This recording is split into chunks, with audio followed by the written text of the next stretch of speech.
Single mom waitress brought her twins to work. One runs to hug the billionaire at the table, calling him daddy. Part 1. Some of you are looking at her and seeing a waitress, someone who doesn't belong in this room. You're right. She doesn't belong here. Reese Holloway stood in the crowd, tears streaming down her face. Her midnight blue dress suddenly felt like a costume. Every eye in the room burned into her skin. This world of pretense and judgment, Cole continued, his gray eyes blazing. She's better than this. She's better than all of us. A woman in diamonds whispered behind a manicured hand. A man in a tuxedo shook his head slowly. Across the room, Paige Drummond smiled with cold triumph. For 5 years, Cole's voice cracked with emotion. Reese raised our daughters alone. 2 jobs, no help, no complaints. She never asked me for a single thing. And you want to call her a gold digger? Reese's hands trembled. This was it. The moment her carefully hidden life exploded into public view. The moment everything changed. But how did a single mother waitress and a billionaire real estate developer end up in this moment? How did their 2 worlds collide in a way that would change 3 lives forever? It started 14 days earlier, on an ordinary Tuesday morning, in a diner that smelled like coffee and second chances. And it started with one word: Daddy. The bell above the door of Ruby's diner chimed at exactly 11:47 in the morning. Reese Holloway was wiping down table 6 when she heard it. That small brass bell that had marked the rhythm of her days for 3 years. Chime. Order. Serve. Clean. Repeat. But something made her look up. Later she would wonder if some part of her already knew, if her body recognized him before her mind caught up. Because the cloth in her hand stopped moving. Her breath caught in her throat, and the entire world tilted sideways. Cole Fitzgerald stood in the doorway. 6 years. It had been 6 years since Dallas. 6 years since the hotel basement and the tornado sirens and the night that changed everything. 6 years since she'd woken up alone in a hotel room with no note and no way to find the man who'd made her believe, just for a few hours, that she deserved something good. He looked different. Older. His dark hair was shorter, more controlled. He wore a charcoal suit that probably cost more than her monthly rent. But his eyes were the same. Storm gray. Serious. The kind of eyes that saw too much. Reese's hands started shaking. She pressed the damp cloth against the Formica table, trying to ground herself. He hadn't seen her yet. He was scanning the room, probably looking for a table. She could hide in the back. She could send Becca to take his order. She could pretend this wasn't happening. Mommy, can we have more crayons? The small voice came from the corner booth. Reese's heart stopped completely. No. Oh God, no. She'd brought Harper and Piper to work today because their usual daycare was closed for a staff training day. They'd promised to be quiet, to stay in the back booth, to color and not cause trouble. She'd had no choice. Rent was due in 4 days and she couldn't afford to miss a shift. The twins were supposed to be invisible. But Harper Elizabeth Holloway had never been invisible a day in her 5-year-old life. Reese turned toward the booth just in time to see Harper stand up on the vinyl seat. Her daughter's blonde ponytail bounced as she pointed across the diner with one small finger. Her gray eyes went wide with recognition and wonder. Harper's mouth opened. Time stretched like taffy. Reese tried to move, tried to speak, tried to do anything. Too late. Daddy!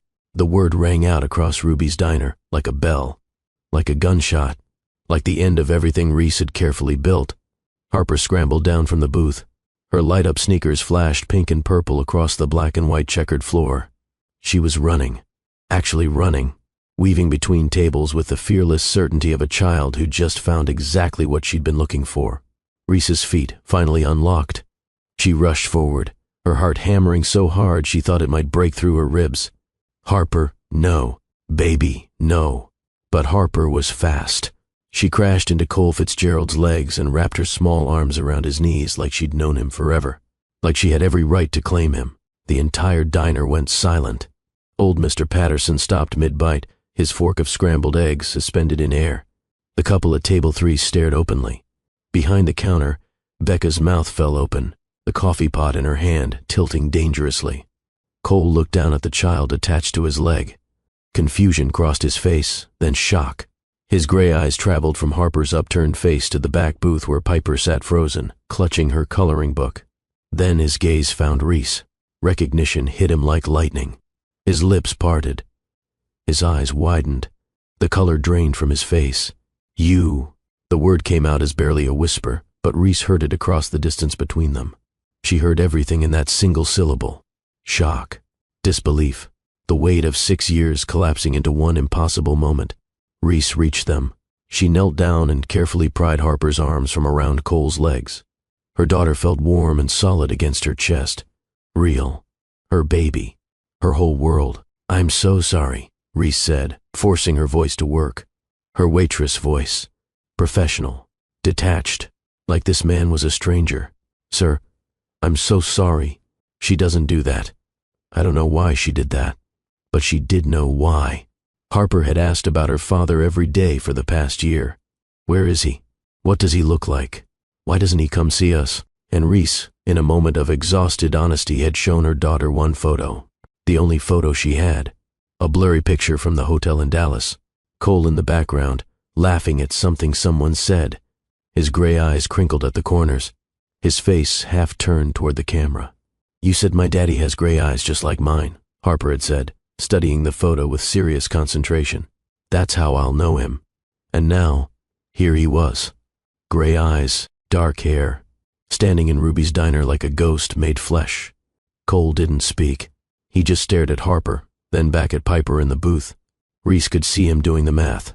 2 identical little girls, the same age, both with his eyes, his dark hair, his serious, thoughtful expression on Piper's face, his stubborn chin on Harper's. The math was simple, brutal, obvious. Reese scooped Harper into her arms and held her tight. The room was spinning. Every customer was watching. She could feel their curiosity like a physical weight. "Baby, you can't just run up to people," Reese whispered urgently into Harper's ear.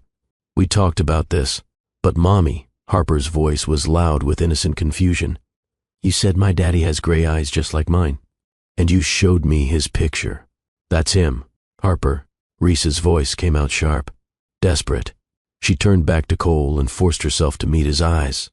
It was a mistake looking directly at him, because she saw everything there. The shock, the questions, the beginning of understanding that was going to unravel everything. "I'm very sorry for the interruption," she said, trying again. Her professional voice was cracking. "Can I get you in?" But Cole wasn't listening.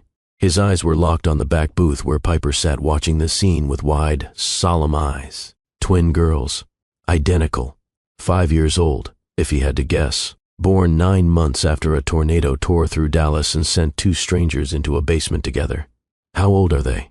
Cole's voice was rough, raw. Reese's throat closed. She couldn't answer. Couldn't breathe. Couldn't do anything but stand there holding Harper while her carefully constructed world fell apart. "I need to get back to work," she finally managed. "Please excuse us." She turned and hurried back to the booth.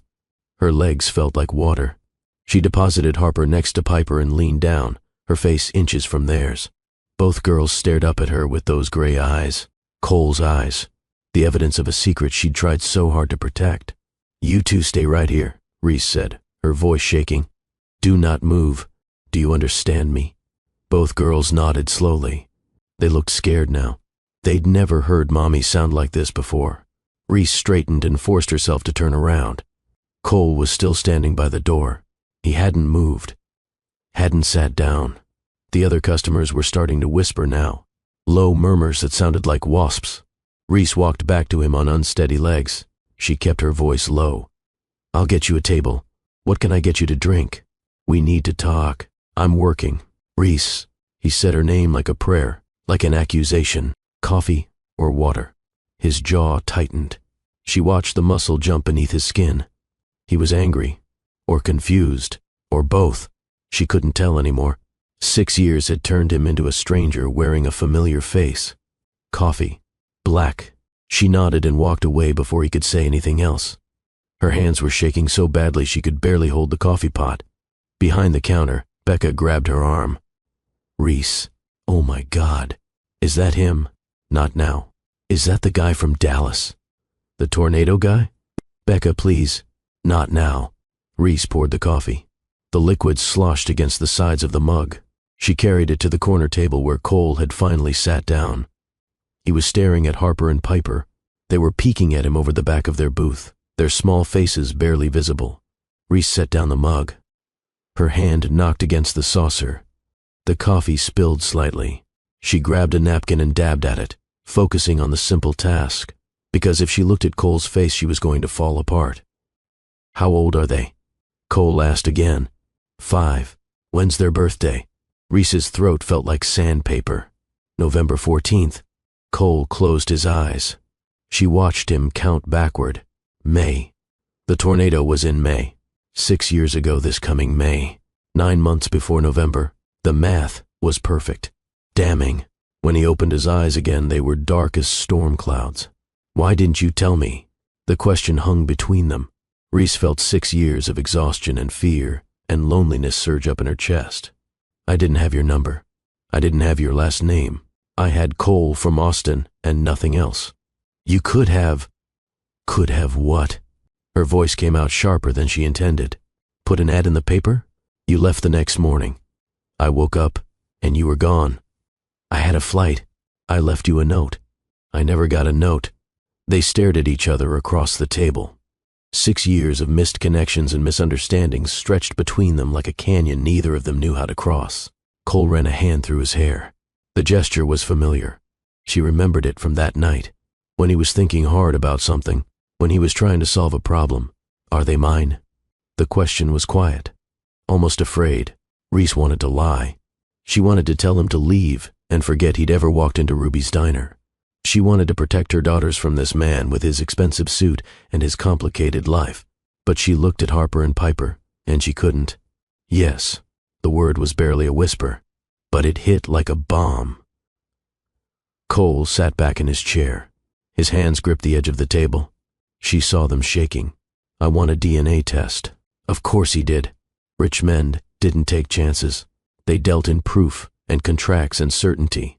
They didn't take the word of a waitress they'd spent one night with 6 years ago. "Fine," Reese said, "but then you leave us alone." "Like hell I will.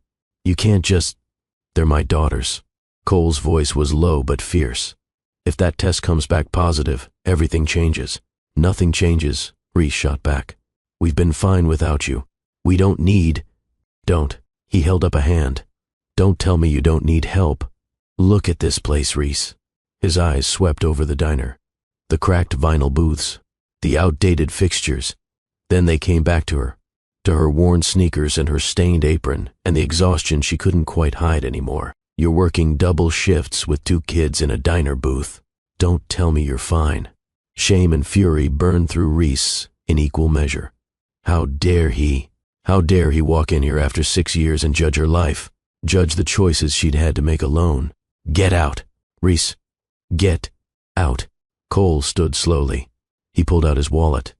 He left a $100 bill on the table for a coffee he hadn't touched. "My lawyer will contact you tomorrow," he said quietly. "Please, just let me do this right." Then he walked out. The bell chimed softly behind him. The sound felt like the closing of a door, or the opening of one. Reese couldn't tell which. She stood alone in the middle of the diner, feeling the weight of every eye on her. Mr. Patterson went back to his eggs. The couple at table 3 whispered furiously to each other. Becca was staring from behind the counter with an expression of shock and sympathy. Reese took a shaky breath. She pocketed the $100 bill and cleared the untouched coffee. Then she went back to the booth where her daughters sat quietly. They looked scared, confused, too young to understand what had just happened but old enough to know it was big. "Is that man really our daddy?" Piper asked. Her voice was so quiet Reese almost didn't hear it. Piper was the thoughtful one, the observer. Where Harper rushed in, Piper held back and watched and processed. Now she was watching her mother with those serious gray eyes and waiting for the truth. Reese slid into the booth and pulled both girls close. They smelled like crayons and the apple juice they'd had with lunch. They felt small and warm and perfect. Her whole world in 2 small bodies. "I don't know, baby," Reese whispered. "I just don't know." But she did know, and that was the problem. The rest of Reese's shift passed in a blur. She took orders and served food and refilled coffee cups on autopilot. Her mind was 6 years away, 6 years back, in a hotel basement in Dallas while the world outside tore itself apart. She'd been 22. young and stupid, and so tired of being alone. She'd aged out of foster care at 18, with nothing but a high school diploma and a burning determination to be something more than a statistic. She'd worked 3 jobs to save enough for community college. She'd been studying hospitality management. She'd thought maybe she could manage a hotel someday, have a real career, build something stable. The National Hospitality Conference had been her first professional event. She'd gotten there on a scholarship meant for students from disadvantaged backgrounds. She'd felt like an imposter in her target dress among all the polished professionals. She'd been ready to leave early. Then the tornado sirens went off. The hotel staff had rushed everyone to the basement. 200 strangers crammed into a concrete space meant for storage. The lights had flickered. The building had groaned. Everyone had been scared. Reese had ended up pressed against a wall next to a man in a business suit. He'd looked as uncomfortable as she felt, trapped in close quarters with strangers while the world outside tried to kill them. She'd expected him to ignore her. Rich men in expensive suits didn't talk to girls in target dresses. But then the lights had gone out completely. Emergency lighting had kicked in, casting everything in dim red. And in that crimson darkness, he'd spoken. "Are you okay?" 3 words. That's all it took. 3 words in a voice that sounded genuinely concerned, like he actually cared about the answer. "I'm fine," she'd said. "Are you?" "Not really. I hate small spaces." The admission had surprised her. He didn't seem like the type to admit weakness. But there in the dark, pressed shoulder to shoulder, with nothing to do but wait, he'd been honest. And that honesty had opened something in her. They'd talked for 4 hours while the tornado raged above.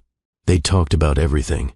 His difficult relationship with his father, her years in foster care, his fear that he was building an empire but missing a life, her dream of creating stability for herself after years of chaos. They'd talked until the all-clear sounded and the emergency was over. Then they'd looked at each other in the normal light of the hotel lobby, really looked at each other for the first time, and something had passed between them, something electric and inevitable. "I have a room upstairs," he'd said. "If you want to keep talking." They both knew it wasn't just talking, but the invitation had been gentle. A question, not a demand. She could have said no. She'd said yes. That night had been the first time in Reese's life she'd felt truly seen, not as a foster kid, not as a struggling student, not as someone to be pitied or dismissed, just as herself. Cole had touched her like she mattered, like she was precious, like she deserved gentleness. In the morning, she'd woken up alone.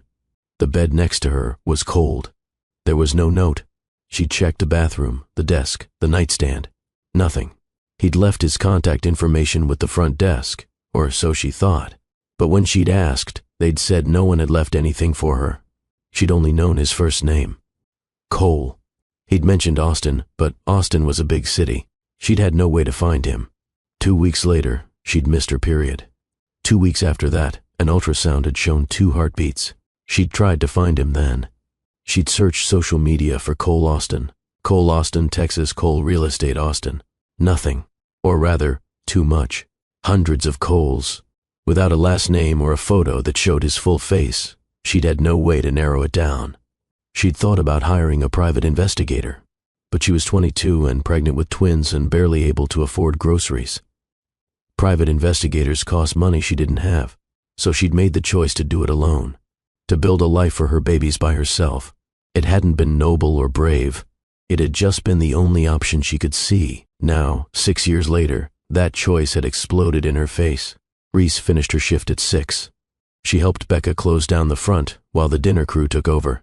Harper and Piper were getting fussy. They'd been good all day, but kids could only sit still for so long. "Go," Becca said, waving her toward the door. "Get them home." "And Reese?" "Call me later. We need to talk about this." "There's nothing to talk about." "Girl." Becca put a hand on her hip. "A billionaire just found out he has secret twins. There is everything to talk about." "Billionaire? You don't know." Becca pulled out her phone and typed quickly. She turned the screen toward Reese. It was a news article from Austin Business Journal. The headline read, "Cole Fitzgerald closes historic downtown development deal." There was a photo of Cole in a tuxedo at some charity event. He was shaking hands with the mayor. Reese's vision went blurry around the edges. "That's him?" Becca's eyes were huge. "Reese, that's Cole Fitzgerald. Fitzgerald Development. He owns like half of downtown Austin. I need to go." Reese grabbed the twins and got them into her car. The sedan was 12 years old and made concerning noises when she accelerated too fast, but it ran. That was enough. Everything in Reese's life was held together with enough.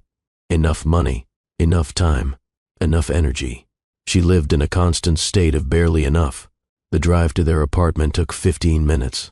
They lived in South Austin, in a converted garage studio behind a main house. It was small.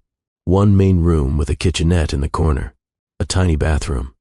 2 twin beds pushed against one wall for the girls. A futon against the other wall for Reese. $750 a month, including utilities. It was all she could afford. She got the girls inside and started their evening routine. Bath time, pajamas, dinner. She made macaroni and cheese from a box and cut up apple slices. The girls ate at their small folding table while Reese cleaned up. "Mommy?" Harper's voice was small. "Yes, baby." "Why did that man leave?" Reese's hands stilled in the dishwater. She turned around. Both girls were watching her with identical expressions of confusion. "I don't know, sweetheart. Was he really our daddy?" Piper asked.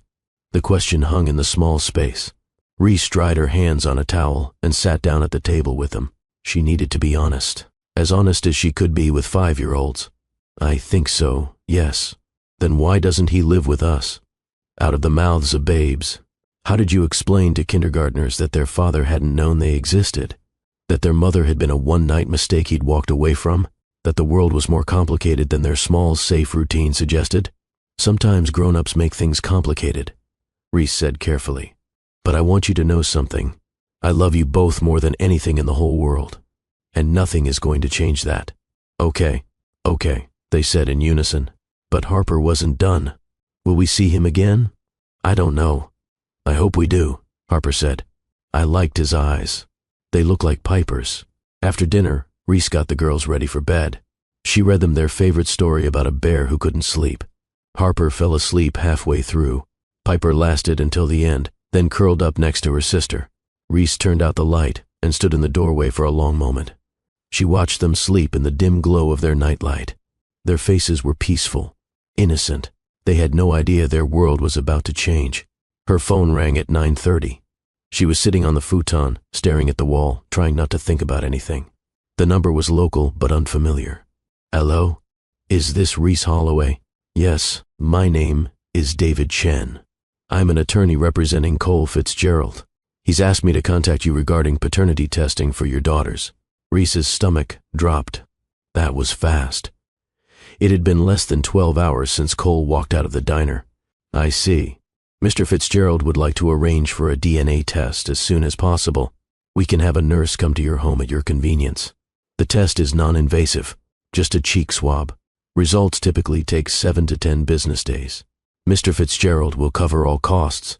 "And then what?" Reese asked. Her voice sounded hollow. "Then we'll have confirmation one way or another, and we can discuss next steps." Next steps, like her daughters were a business deal to be negotiated. "Fine," Reese said. "Send the nurse. How is Thursday afternoon?" "Around 2. "That's fine." The lawyer gave her a few more details. Then the call ended. Reese sat holding the phone, staring at nothing. She'd agreed to this at the diner. She'd told Cole fine, do the test. But now it felt real. In a few days, someone would come to her home and swab her daughters' mouths and send the results to a lab, and then it would be official. Cole Fitzgerald would be confirmed as the father of her children. And then what? Men like Cole didn't do anything halfway. He had money and lawyers and resources. If he wanted custody, he could fight for it. If he wanted to take her girls to his world of penthouses and private schools, what could she do to stop him? Reese pulled her knees to her chest. She was alone in the dim apartment, trying not to cry, trying not to let the fear consume her. Her phone buzzed. A text from an unknown number. "It's Cole. I got your number from the diner's employment records. I'm sorry for how today went." "Can we talk?" Reese stared at the message. She should delete it. Block the number. Protect herself and her girls from whatever came next. Instead, she typed back, "What's there to talk about?" The 3 dots appeared, disappeared, appeared again. Everything. Please. I'm not trying to hurt you. I just found out I might have daughters. I need to know if they're mine. And if they are, I need to know them. Reese closed her eyes. The reasonable part of her brain knew he had a right to ask, but the terrified mother part of her wanted to run. Pack up the girls tonight and drive to Houston where her half-sister lived. Disappear before this got more complicated. But she was tired of running. She'd been running her whole life. From foster homes. From poverty. From her past. Maybe it was time to stand still and face what came.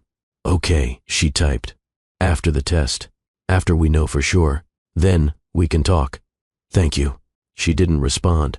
She turned off her phone and sat in the dark, listening to her daughters breathe in their sleep. Thursday came too fast. Reese had Wednesday off, so she spent the day cleaning the already clean apartment. She scrubbed the kitchenette counter. She organized the girls' toys into bins. She folded their clothes and refolded them. Anything to keep her hands busy and her mind occupied. Harper and Piper sensed her anxiety. They were quieter than usual, more careful. Kids always knew when something was wrong, even when you tried to hide it.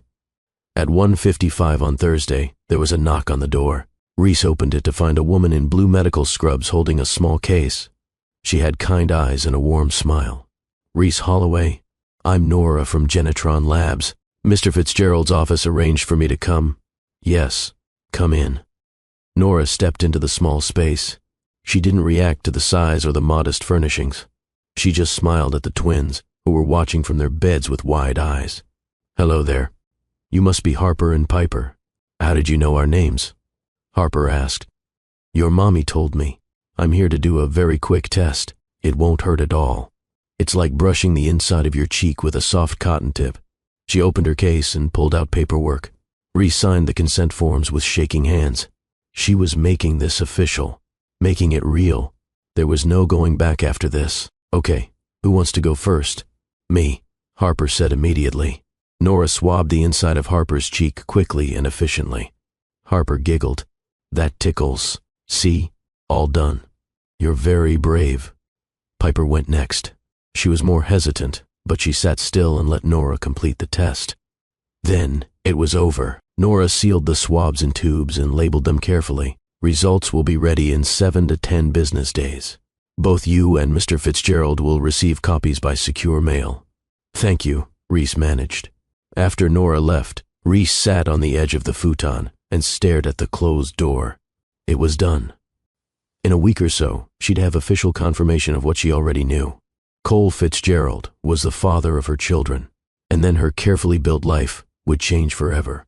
The days crawled by. Reese went to work. She took care of the girls. She tried to act normal, but everything felt like she was waiting for the other shoe to drop.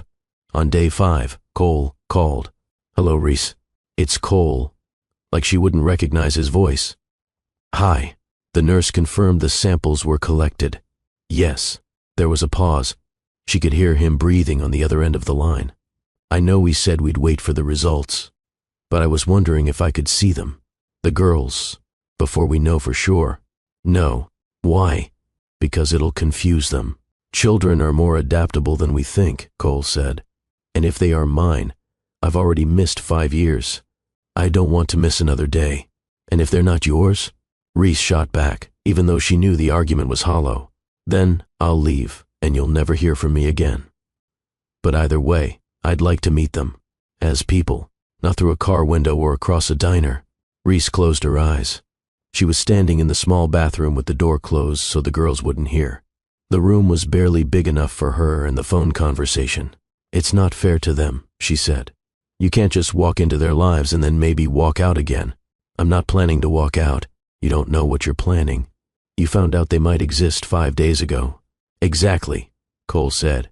His voice grew more intense. 5 days ago, I found out I might be a father. Do you have any idea what that's like? I can't think about anything else. I can't sleep. All I can see is those 2 little girls with my eyes looking at me like they knew me. Please, Reese, just let me take you all to the park. Somewhere public. You'll be there the whole time. I just want to see them. Talk to them. Please. The word, please, broke something in her. Rich men like Cole Fitzgerald probably didn't say please very often. didn't beg for things. But she heard it in his voice, genuine pleading, and beneath that, something that sounded like the Cole she'd met 6 years ago, the one who'd been honest in the dark. Which park? She heard herself whisper. Zilker, Saturday morning at 10. Is that okay? Okay. Thank you, Reese. Thank you so much. The call ended. Reese stood in the tiny bathroom, staring at herself in the mirror above the sink. She looked tired, scared, but beneath that, she saw something else, a tiny flicker of something that might have been hope. Maybe this didn't have to be a disaster. Maybe Cole really did just want to know his daughters. Maybe he wasn't going to try to take them away. Or maybe she was being naive. Maybe she was about to make the biggest mistake of her life. Saturday morning dawned clear and warm. Peak Austin spring weather. Reese dressed the twins in matching purple sundresses. Not because she was trying to make them look cute for Cole, but because those were the clean outfits and purple was their favorite color. You're taking us to the park? Harper asked, bouncing with excitement. Yes, baby. Is the man with the gray eyes coming? Reese hesitated. She decided to be honest with them. Age-appropriately honest. Yes, his name is Cole. He's a friend of Mommy's. He wants to meet you. Is he our daddy? Piper asked quietly. We're trying to find out. So today we're just going to play at the park and let you two get to know him. Okay? Okay. They arrived at Zilker Park at 9:55. Reese parked in the big lot near the playground. She could see Cole already there. He was standing by a bench holding a bag from a toy store. He was wearing jeans and a gray t-shirt, no suit. He looked younger this way, less intimidating, almost like the man from the hotel basement. That's him, Harper said, pointing out the window. Remember your manners, Reese said. We don't run up to people. We stay with Mommy. They got out of the car. Reese held both girls' hands as they walked across the grass. Her heart was pounding. This was surreal, taking her daughters to meet their father for the first time. Fathers were supposed to be there from the beginning, at births and first steps and birthday parties, not appearing out of nowhere when the kids were already 5. Cole saw them coming. He straightened. She watched nervousness cross his face. Good.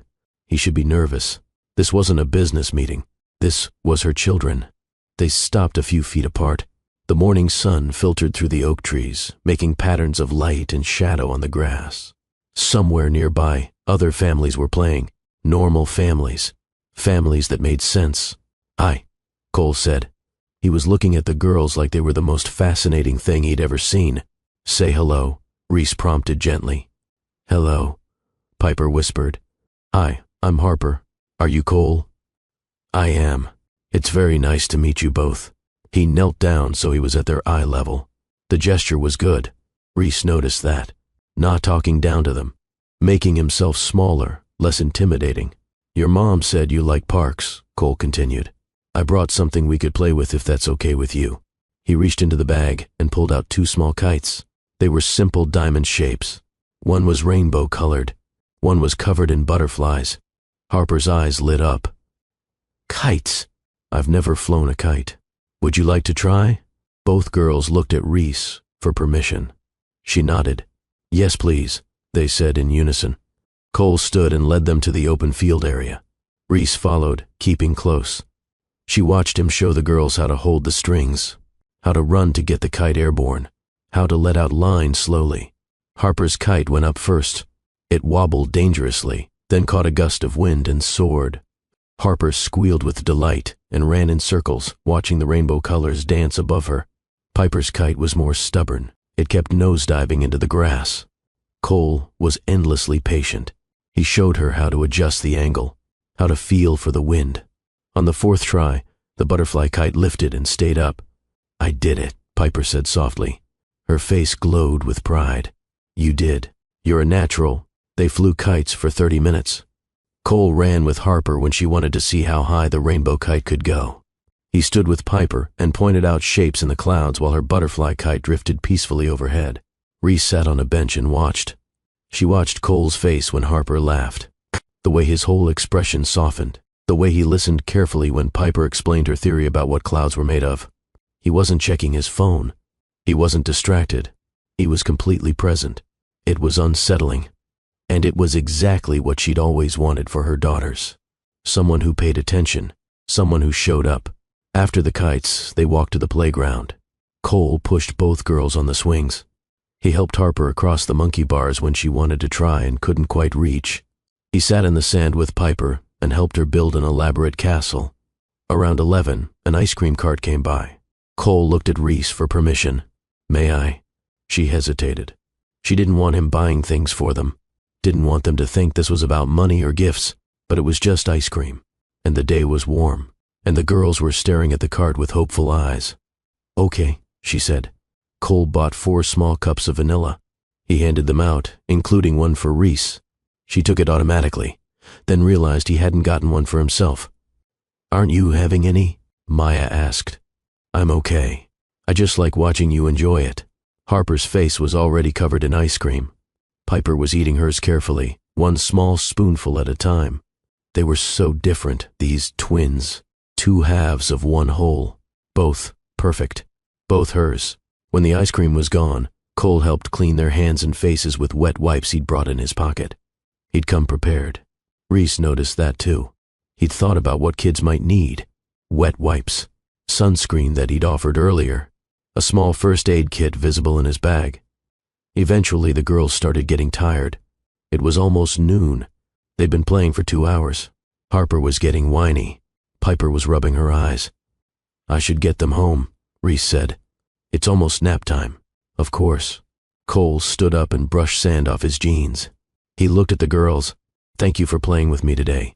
I had a really good time. Will you come back?" Harper asked. The question hung in the air.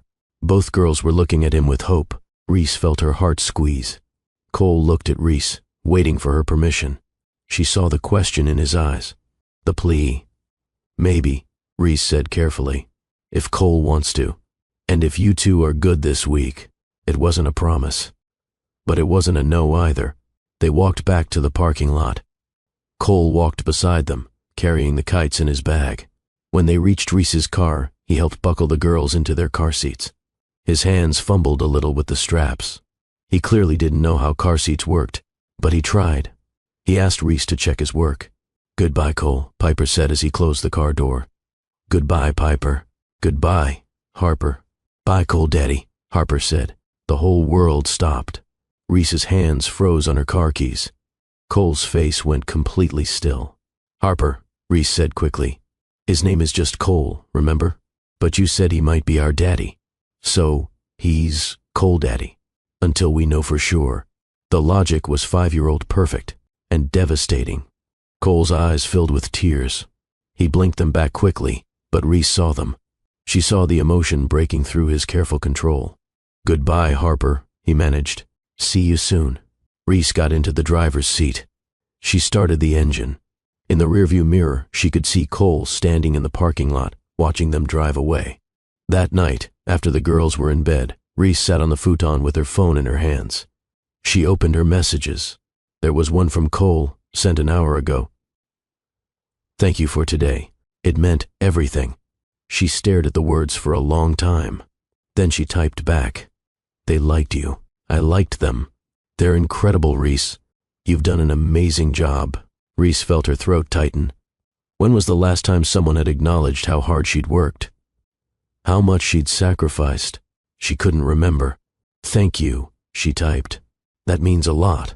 The 3 dots appeared. "Can I see them again next week?" She should say no. She should keep her boundaries firm until the test results came back. But Harper and Piper had been happier today than she'd seen them in months. They'd asked about Cole Daddy all afternoon. When would they see him again? Could they show him their drawings? Did he like dinosaurs because Harper really liked dinosaurs? "Yes," Reese typed. "Same time next Saturday. I'll be there." She put the phone down and lay back on the futon. The ceiling fan turned slowly above her head, round and round in the same circle. Her whole life felt like that fan. The same routine over and over, work and home and survival. She'd built something safe but small, predictable but limited. Cole Fitzgerald had just stepped into that circle and made it bigger, scarier, full of possibilities she'd stopped letting herself imagine. She didn't know if that was wonderful or terrifying. Probably both. The week passed in a strange state of suspended animation. Reese worked her shifts at Ruby's. The regulars asked careful questions about the man who'd caused such a scene. Reese deflected. She kept her head down and focused on work. Becca cornered her during a break. So when do the test results come back? Any day now. And then what? Then I guess we figure out what CO parenting looks like. Becca studied her carefully. You like him. I don't even know him. But you did once. 6 years ago. Reese looked away. That was one night. People aren't the same as they were in one night. Maybe not. But girl, I saw how he looked at those babies. That man is hooked. Results or no results, he's not going anywhere. That's what I'm afraid of. Saturday came again. This time, Cole suggested the Children's Museum. Reese met him there at 2 after her lunch shift. The girls were vibrating with excitement. Inside the museum, Cole let the twins lead. They wanted to see the water exhibits first, then the giant kaleidoscope, then the pretend grocery store where they could scan items and pack bags. Cole played along with everything. He pretended to buy groceries from Harper. He helped Piper stack blocks in the physics exhibit. He watched them put on a puppet show and applauded enthusiastically at the end. 3 hours flew by. When they left, the girls were exhausted but happy. Cole walked them to Reese's car. Can I give you all a ride home? My car is right there. He gestured to a black SUV a few spots over. Reese looked at her old sedan, then at her tired daughters, then at Cole's hopeful face. Okay. The drive to her apartment was quiet. The girls dozed in the back seat.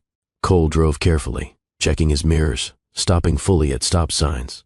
When they pulled up to her building, he put the car in park but didn't turn it off. Reese, I've been thinking. About what? Your apartment. It's small for 3 people.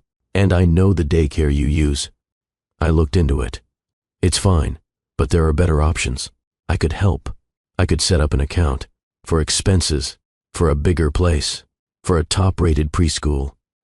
You wouldn't have to worry. There it was. The money. Reese had been waiting for it. It was the tool men like Cole knew how to use. Throw money at problems until they disappeared. No. Cole looked surprised. Why not? Because I provide for my children. We don't need your money. But you could have more. It would make your life easier. You work all the time. You're exhausted. This could help. I said no, Reese repeated. Her voice was harder now. We're not a problem for you to fix with a check. We're fine. You keep saying that, Cole said, frustration creeping into his voice. But you're not fine. You're barely holding on. Let me help. I don't want your help. Not like that. Then how? His hands tightened on the steering wheel. How do I help if you won't let me? You show up. You be consistent. You don't try to buy them or change our life into what you think it should be. That's how. Cole was silent. His phone started ringing on the console. The screen showed a woman's name, Vanessa. You should get that, Reese said. It's not important. But the phone rang again. Same name. Reese got out of the car. She quickly unbuckled the girls and got them out. Harper was mostly asleep. Piper was rubbing her eyes. Thank you for the museum, Reese said through the open car door. Reese, wait. I'll call you when the results come in. She closed the door and carried Harper toward the apartment. Piper held her hand and walked beside her. Behind them, she heard Cole answer his phone.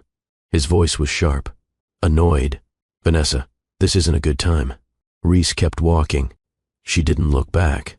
Inside the apartment, she got the girls settled for a quiet afternoon. They were too tired for much activity. They colored at the table while Reese made them grilled cheese sandwiches. Mommy? Piper's voice was thoughtful. Yes, baby? Do you think Cole Daddy will stay? The question pierced Reese's heart. This was exactly what she'd been afraid of. The girls were getting attached, building hope. What happened when that hope got crushed? I don't know, Reese said honestly. We'll have to wait and see. I hope he stays, Harper said around a mouthful of grilled cheese. I like him. He's nice. Reese couldn't argue with that. Cole was nice, patient, present, all the things she'd thought rich men weren't capable of being. But nice wasn't enough. Nice didn't protect them when his complicated world came crashing in. Nice didn't guarantee he wouldn't get bored and disappear. Tuesday morning, the mail came. Reese had the day off. The girls were at kindergarten. She was doing laundry in the shared facilities when the mail carrier knocked on her door. "Package," he called. Reese opened the door. The carrier handed her a large envelope. It was from Genetron Labs. Her hands started shaking. This was it, the results, the official confirmation of what she already knew in her bones. She took the envelope inside. She set it on the counter. She stared at it for 10 minutes without opening it. Her phone rang. "Cole, I got mine," he said. His voice sounded strange, tight. "I got mine too. Have you opened it?" "No." "Can I come over?" She should say no. She should open this alone. Process it alone. But her hands wouldn't stop shaking, and her chest felt too tight, and she couldn't breathe properly. "Yes," she whispered. "I'm on my way." 20 minutes later, there was a knock on the door. Reese opened it to find Cole standing there. He was wearing a suit like he'd come from a meeting. In his hand, he held an envelope identical to hers, already torn open. Their eyes met. 6 years of history and pain and missed chances hung between them. "Can I come in?" She stepped aside. He walked into her small apartment. She watched him take it in. Really take it in this time. The futon that doubled as her bed. The plastic storage bins that served as closets. The hot plate and mini fridge. The cramped quarters where she'd raised 2 children alone. She saw judgment in his eyes. Or maybe pity. She couldn't tell which was worse. "Don't," she said quietly. "Don't what?" "Don't look at my life like it's something to be fixed. I wasn't." "You were. I can see it." Cole closed his eyes and took a breath. When he opened them, the judgment was gone, replaced by something softer. "I was thinking that you did all this alone, that you built a life for them in impossible circumstances. I was thinking you're the strongest person I've ever met." The words knocked the air from Reese's lungs. "Let's open it together," Cole said gently. He gestured to her unopened envelope on the counter. "I can't." "Why not?" "Because everything changes after this." Everything already changed. The moment Harper called me Daddy in that diner. This just makes it official. He had a point. Reese picked up the envelope with trembling hands. Cole moved to stand beside her. Not touching, but close. She could smell his cologne. Cedar. It brought her back to that hotel basement. To a tornado. To a night when anything felt possible. "Together?" he asked. She nodded. She slid her finger under the flap and tore it open. She pulled out the papers. There was a lot of technical language, graphs and numbers that meant nothing to her. Then she saw the names. Alleged father, Cole Michael Fitzgerald. Child, Harper Elizabeth Holloway. Probability of paternity, 99.99%. Her eyes moved down the page. Child, Piper Grace Holloway. Probability of paternity, 99.99%. The words "is not excluded as the biological father and considered conclusive" jumped out at her. She read the lines over and over until they blurred. "What does it say?" Cole's voice was rough, desperate. She looked up at him. Tears were streaming down her face. "It says you're their father. Both of them. 99.99%. Cole's face crumpled. He closed his eyes, and tears spilled over. One hand came up to cover his mouth. His whole body was shaking. "They're mine," he whispered. "Oh, God. They're mine." He walked to the window and stood there with his back to her. His shoulders were shaking. She realized he was crying. Actually crying. Not silent tears, but real, gut-wrenching sobs. 4 years, he said, his voice breaking. "I missed 4 years. I missed them being born. I missed their first steps. Their first words. Every birthday. Every single day. 5 years, Reese corrected softly.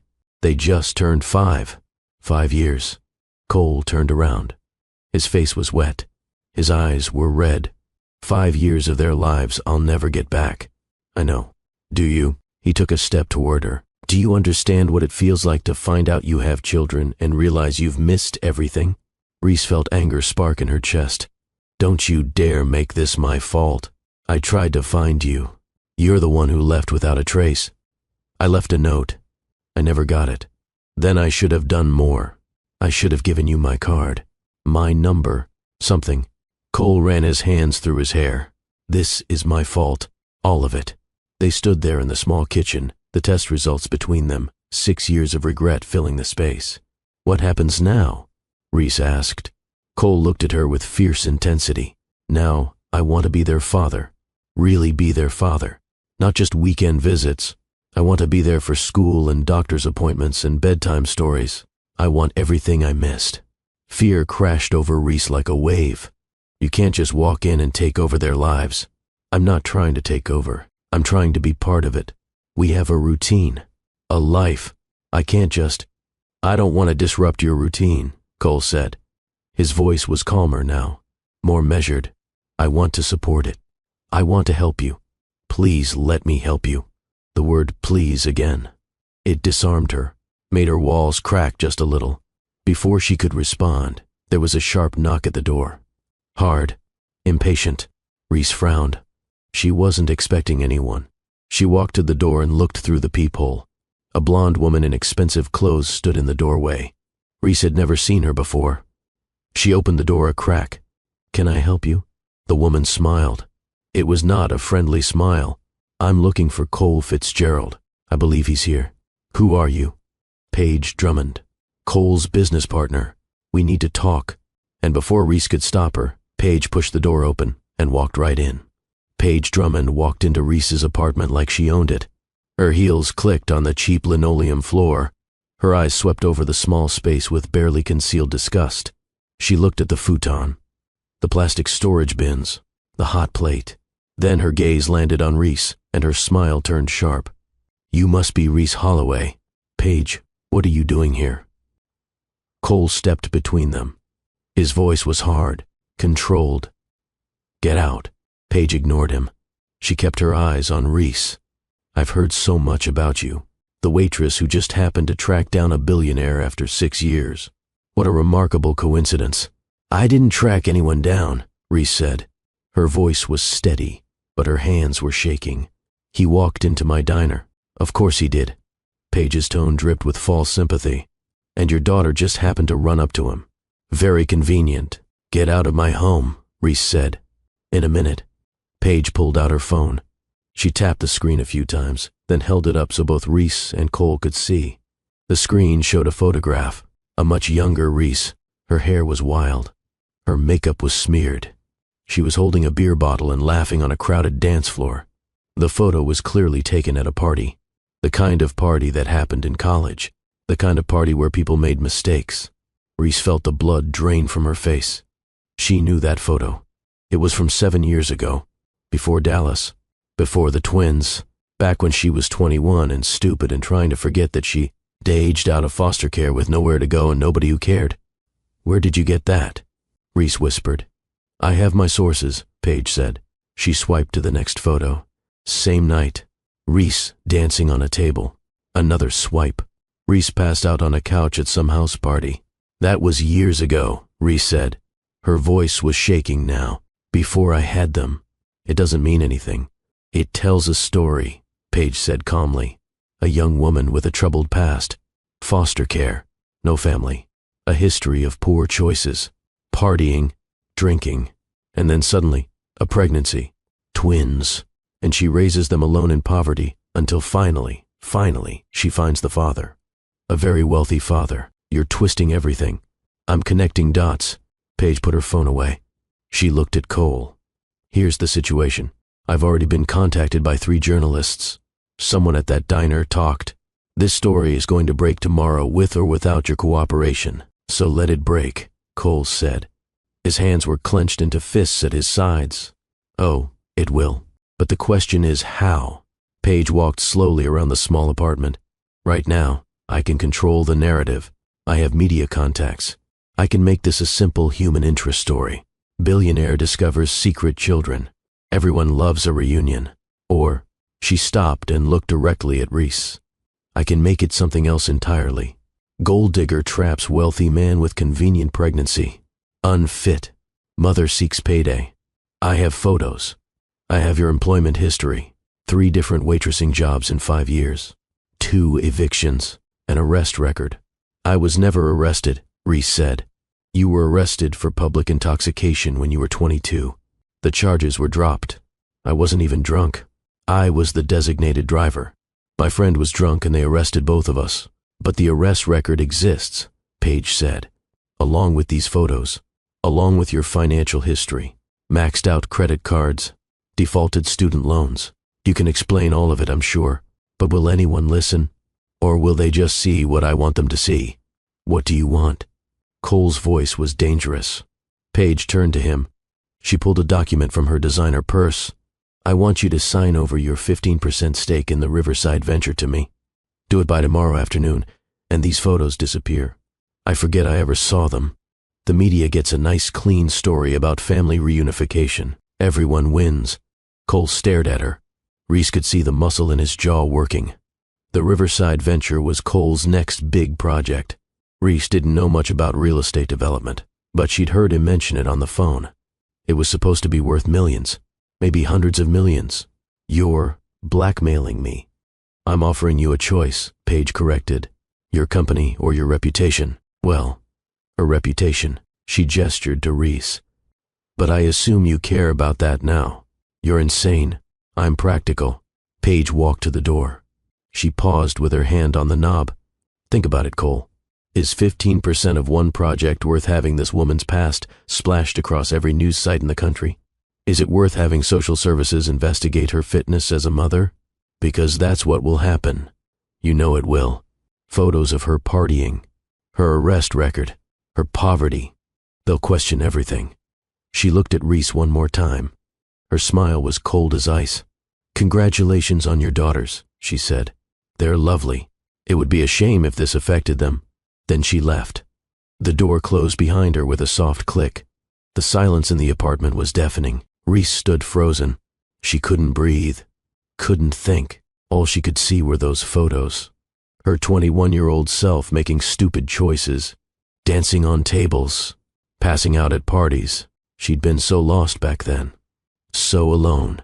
She'd been trying to feel something, anything, trying to prove she was alive and free and not just another throwaway foster kid. But that wasn't who she was anymore. She'd changed. She'd grown up. She'd become a mother and built a life and worked herself to exhaustion to give her daughters something better. None of that would matter. Paige was right. People would see the photos and make up their minds. Gold digger, unfit mother, opportunist. I need to leave, Reese heard herself say. What? I need to take the girls and leave. Go to Houston. My sister is there. We can stay with her until this blows over. Reese, no. She'll destroy me.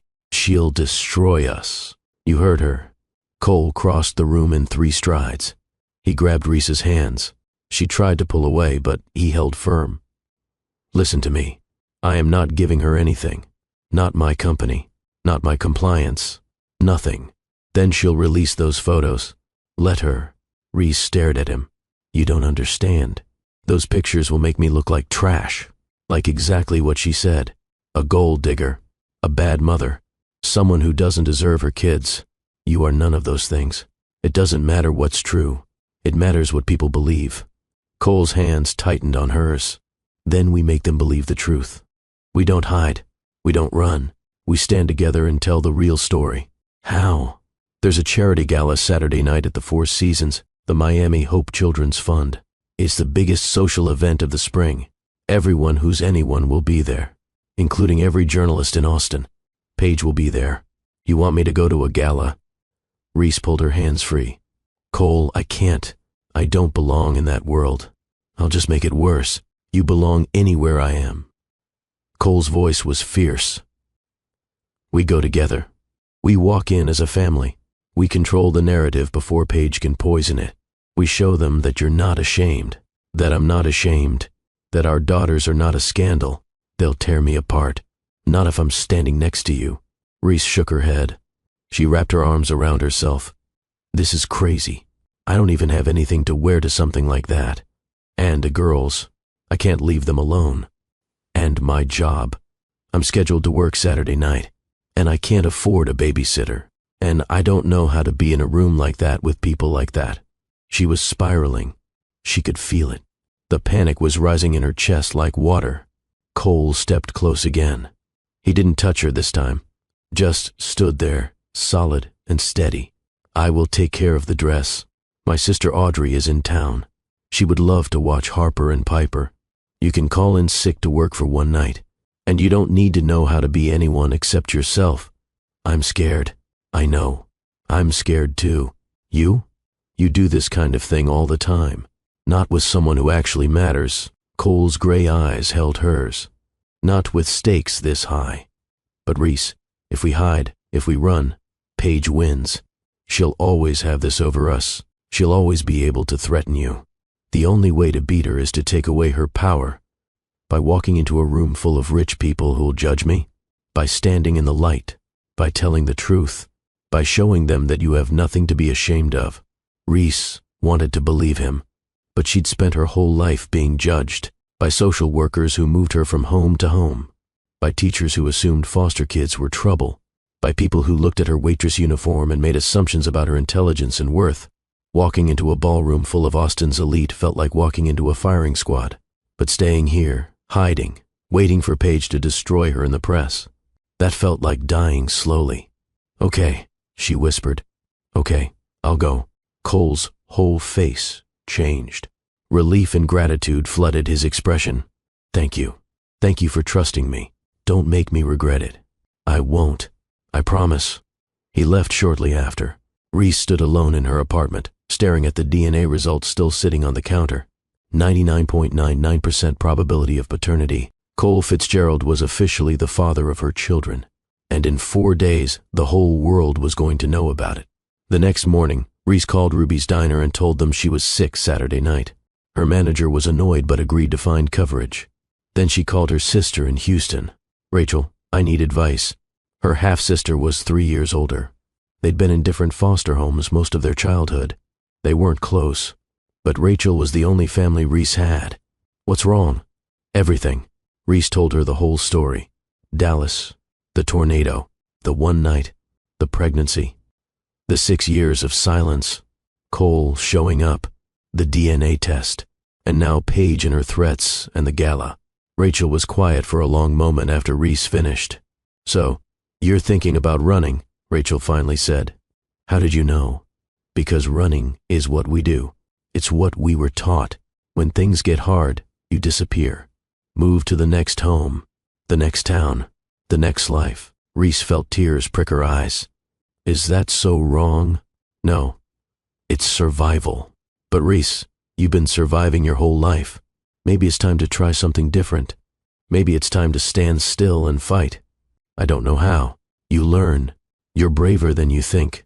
You raised 2 kids alone. You built a life from nothing. You can handle one night with some rich people. They're going to look at me like I'm trash. Let them look. You know who you are. Your daughters know who you are. This Cole guy, he knows who you are. Everyone else is just noise. After they hung up, Reese sat with her phone in her hands. Rachel was right. She'd been running her whole life. From foster homes. From her past. From anything that felt too hard or too scary. But Harper and Piper deserved a mother who stood her ground. Who fought for them. Who showed them that you didn't have to hide from your past or your mistakes. Wednesday afternoon, a delivery arrived. A large garment bag from a boutique Reese had never heard of. Inside was a dress, midnight blue, simple but elegant, beautiful. There were shoes that matched, a small clutch purse, even jewelry, small pearl earrings that looked real. There was a note attached, midnight blue, your favorite color. You mentioned it once, 6 years ago, in a basement. I remembered. Cole. Reese held the dress up to herself and looked in the small mirror by the bathroom. The fabric felt like water. The color made her eyes brighter. She'd never owned anything this beautiful. Thursday, Cole texted. My sister Audrey wants to meet Harper and Piper before Saturday. Can she come by tomorrow afternoon? Reese hesitated, then typed back. Okay. After kindergarten, around 4. Friday at 4, there was a knock on the door. Reese opened it to find a petite woman with warm brown eyes and an easy smile. She was wearing jeans and a casual top. Nothing fancy, nothing intimidating. You must be Reese. I'm Audrey, Cole's younger and much more charming sister. Reese couldn't help but smile. Come in. Audrey stepped inside. Unlike Paige, she didn't look around with judgment. She just smiled at the twins, who were sitting at their small table coloring. These must be Harper and Piper. Oh my goodness, You two are beautiful. Harper looked up. Are you Cole Daddy's sister? I am, which makes me your Aunt Audrey, if that's okay with you. Both girls nodded solemnly. Audrey sat down at the small table. What are you coloring? Dinosaurs, Harper said. Clouds, Piper added. For the next hour, Audrey colored with the girls. She asked them questions about their favorite things. She listened to Harper's elaborate story about a dragon who ate too much ice cream. She admired Piper's careful shading technique. Reese watched from the kitchen. She was waiting for the judgment, the subtle condescension, the pity, but it never came. Audrey treated her daughters like they were the most interesting people she'd met all week. Eventually, Harper and Piper went to play in the corner. Audrey stood and joined Reese in the kitchen. They're wonderful, Audrey said. You've done an incredible job. Thank you. Cole told me about Saturday, about the gala, about Paige. Audrey's expression turned serious. I want you to know something. Paige has been trying to sink her claws into my brother for years. She invested in his company and decided that gave her ownership over his entire life. He's never been interested, and now that he's found you and the girls, she's losing her mind. She has photos of me. From a long time ago. I know. Cole told me. And I want you to know that I don't care. I was 21 once too. I made stupid choices, went to parties I shouldn't have gone to, did things I'm not proud of. Most people have. Paige is banking on you being ashamed. Don't give her that power. Easier said than done. I know, but Reese, my brother hasn't been this happy in years, maybe ever. When he talks about Harper and Piper, his whole face lights up. When he talks about you, he sounds like a man who just found something he didn't know he was missing. Don't let Paige take that away. I'm not trying to take anything. I'm just trying to protect my daughters. Then let Cole help you. Let us help you. You don't have to do everything alone anymore. After Audrey left, Reese felt something shift inside her. Maybe it was possible. Maybe she didn't have to face everything by herself. Maybe letting people in wasn't weakness. Maybe it was the bravest thing she could do. Saturday arrived too fast. Reese spent the morning with the girls. They went to the park. They made pancakes for lunch. She read them stories and held them close and tried not to think about the evening ahead. At 5, Audrey arrived to babysit. She brought a bag full of games and books. Harper and Piper were thrilled. You look beautiful, Mommy, Piper said when Reese came out in the blue dress. Like a princess, Harper added. Reese knelt down and hugged them both. I love you both so much. Be good for Aunt Audrey. We will. The doorbell rang again. Cole. Reese took a deep breath and opened the door. He was in a tuxedo. He looked like he'd stepped out of a magazine.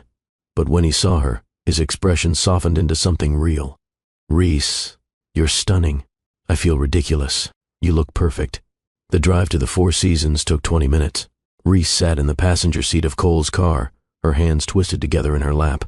She couldn't stop shaking. Hey, Cole's hand covered hers. You don't have to do this. If you want to turn around, we turn around. No, I want to. I'm just terrified. Me too. She looked at him. Really, really. I'm about to walk into a room full of investors and board members and tell them all about my secret children with a woman I met 6 years ago. Half of them are going to question my judgment. The other half are going to see dollar signs and lawsuits. Then why are we doing this? Because hiding would be worse. And because I want them to know. I want everyone to know that Harper and Piper are mine. That I'm proud of them. That I'm proud of you. His words wrapped around her like armor. They pulled up to the Four Seasons. The hotel was glowing with lights. A red carpet led to the entrance. Valets were parking cars. Photographers lined the walkway. Reese's courage wavered. There were cameras. Actual cameras. This was real. Cole got out and came around to her door. He opened it and offered his hand. Stay close to me. Don't let go of my hand. I've got you. She took his hand and stepped out of the car. Immediately, camera flashes went off. Questions were shouted from the press line. Mr. Fitzgerald, who's your date tonight? Cole, over here, look this way. Cole kept his hand on the small of Reese's back. He guided her up the red carpet, pausing once for a photo. He stood close to her, protective, present. Inside the hotel, the noise of the photographers faded. They walked through a grand hallway toward the ballroom. Reese could hear music, laughter, The clink of glasses. "Here we go," Cole murmured. They stepped into the ballroom. It was massive. Crystal chandeliers hung from a ceiling painted with gold leaf. Round tables covered in white linens filled the space. Hundreds of people in tuxedos and evening gowns mingled and talked and laughed. The air smelled like expensive perfume and champagne. Reese felt every eye turned toward them. The conversations didn't stop exactly, but they changed, became quieter, more purposeful. People leaned toward each other and whispered. Phones appeared. Discreet photos were taken. Reese wanted to run. Cole's hand tightened on hers. "Breathe," he whispered. "Just breathe." He led her into the crowd. People approached. He introduced her over and over. "This is Reese Holloway, the mother of my daughters." Every time he said it, Reese waited for judgment. Sometimes she got it. Cold smiles, raised eyebrows. Once, a woman actually looked her up and down and said, "How unexpected," before walking away. But some people were kind. A pediatrician named Margaret shook her hand warmly and asked about the twins. An investor named David asked thoughtful questions about her catering work. A woman named Susan told her she loved her dress and meant it. An hour passed. Reese started to breathe a little easier. Maybe this wouldn't be so bad. Maybe they could get through the evening without disaster. Then she saw Paige. She was across the ballroom in a silver dress that probably cost more than Reese's car. Her blonde hair was swept up in an elaborate style. She was holding a champagne glass and talking to a group of people. When she saw Reese and Cole, she smiled. It was not a friendly smile. Paige said something to the people around her. They all turned to look. Then Paige started walking toward the small stage at the front of the ballroom, where a microphone stood. "No," Reese breathed. Cole saw her too. His whole body went tense. Paige stepped up to the microphone. She tapped it lightly. The sound echoed through the ballroom. Conversation stopped. People turned to look. "Excuse me, everyone," Paige said. Her voice was sweet, amplified, deadly. "I hate to interrupt this wonderful event, but I have some delightful news to share." Reese felt her heart stop. "Our very own Cole Fitzgerald has just discovered he's a father, to twin 5-year-old girls no less. Let's give him a round of applause for stepping up after all these years." The applause was scattered, confused. People looked at each other uncertainly.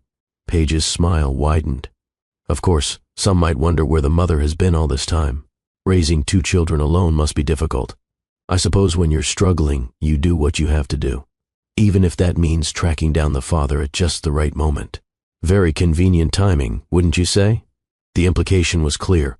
Gold digger, opportunist, trap. Reese felt her face burn. Whispers erupted around the room. She heard the words, waitress, secret children, money. She started to turn toward the exit. She couldn't do this. She couldn't stand here while this woman destroyed her in front of hundreds of people. Cole's hand caught hers. "Don't," he whispered. "Stay with me. Please." His eyes were begging her, trusting her. Reese stopped. Every instinct screamed at her to run. But she stayed. Paige stepped away from the microphone. She glided toward them, a small group of her friends following like sharks scenting blood. "James, darling," Paige said, stopping in front of them. She used Cole's middle name. Possessive, intimate, and you must be Reese. How charming to finally meet you properly. Her eyes raked over Reese from head to toe. "That's a lovely dress. It's amazing what money can buy, isn't it?" Reese didn't respond. She couldn't. Her throat was closed. Paige turned her attention to the people gathered around them. Listening, watching. "It must be so difficult for you, dear. Raising twins all alone. Working in that dreadful little diner. I can't imagine the stress. It's no wonder you needed to find a way out." The people around them were silent, watching the show. "I provide for my children just fine," Reese managed. Her voice shook, but she got the words out. "Of course you do," Paige said. Her tone implied the opposite. "Now that you have their father's resources, it must be such a relief. No more worrying about bills. No more serving hash browns to strangers. Just a simple DNA test and all your problems were solved. Very clever." Reese felt tears threatening. This was exactly what she'd feared, being humiliated, exposed, judged by people who would never understand what it was like to build a life from nothing. But then Cole moved. He didn't raise his voice, didn't get angry. He simply stepped forward and walked to the microphone. Paige's triumphant expression faltered slightly. She'd expected him to retreat, to try to contain the damage quietly. Instead, Cole took the microphone. The ballroom went completely silent. "Thank you, Paige," Cole said. His voice was calm, steady. "You're right about one thing. I am a father to two incredible 5-year-old girls named Harper and Piper, and I found out about them 2 weeks ago when one